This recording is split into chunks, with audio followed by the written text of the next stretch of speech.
let's just pretend for a second that you're an 18-year-old guy or gal about to buy your very first car, and you walk into the Kia dealership. Kia actually has 2 cars to choose from. And speaking of 18-year-old, here's our very own 18-year-old Nathan.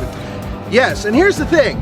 Very cool teenage-like Kia Soul, or more adult but very good-looking Kia Rio. Which one is better? The thing is, at base price, they're both within about $500 of each other. Yeah, but once you get the Kia Soul, you're able to go up to a bigger motor once you get above the base. So which one should you leave with?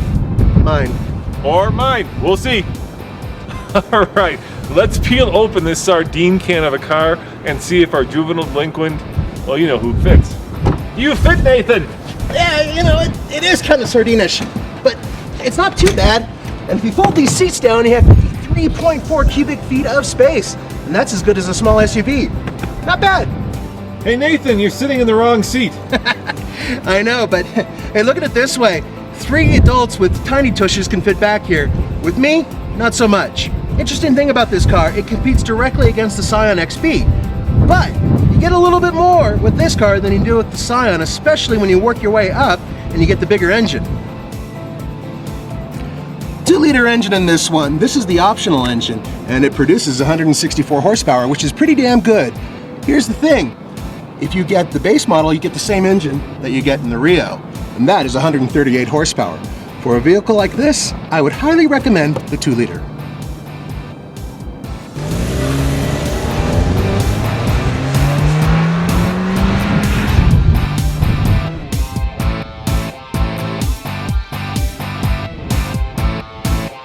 All right, I have a bit of a confession to make. We're really not going to mash up the Rio because we've already reviewed it. So if you're interested in that review, click you know where. So Nathan, how does the Soul handle?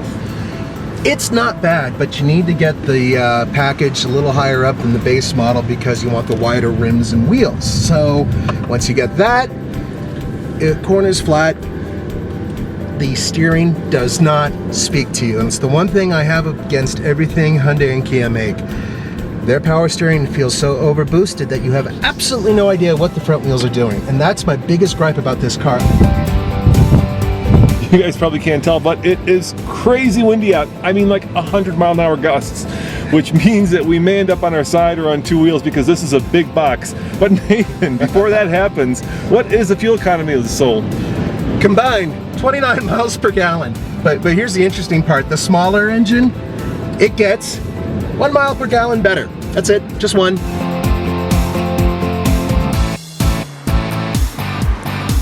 You know, I can really see why this car appeals to Nathan because it is just all about style. It's all about, well, the look and not the engineering. In my mind, it's style over substance.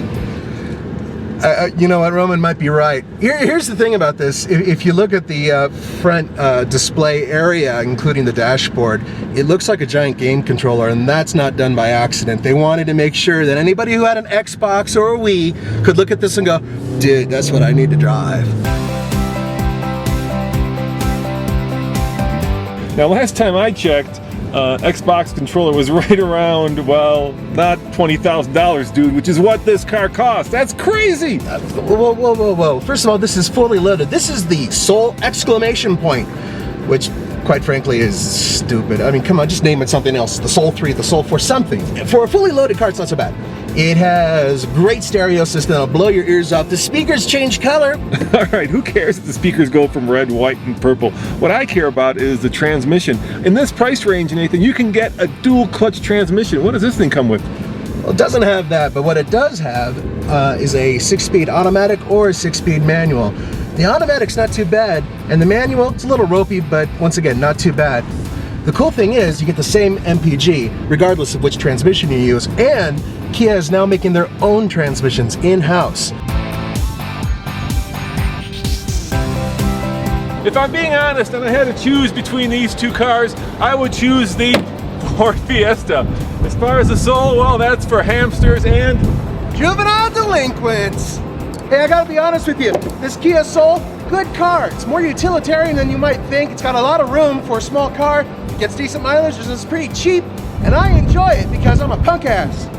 as always, this is Roman and Nathan. See you next time on the Fast Lane Car. Ciao.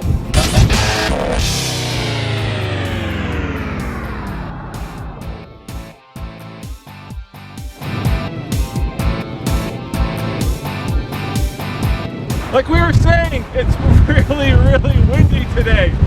Yeah, it's been. I don't think we should be out here. The camera's gonna fly. That camera might fly away. Oh my, I can feel this car shaking. In Colorado, we have two things that cause these Chinook winds: the mountains and the jet stream. When the jet stream gets compressed, it comes flying from the mountains at, well, today the radio said 80 to 100 mile an hour gusts. It's like being in a hurricane, except the sky is clear. We get the jet stream, and when it gets compressed by the mountains behind us, it gets crazy windy. It's called the Chinook winds, and they can blow 50, 80, 100 miles per hour. 100 miles per hour. Like today. That's what's going on. Pretty windy, Nathan.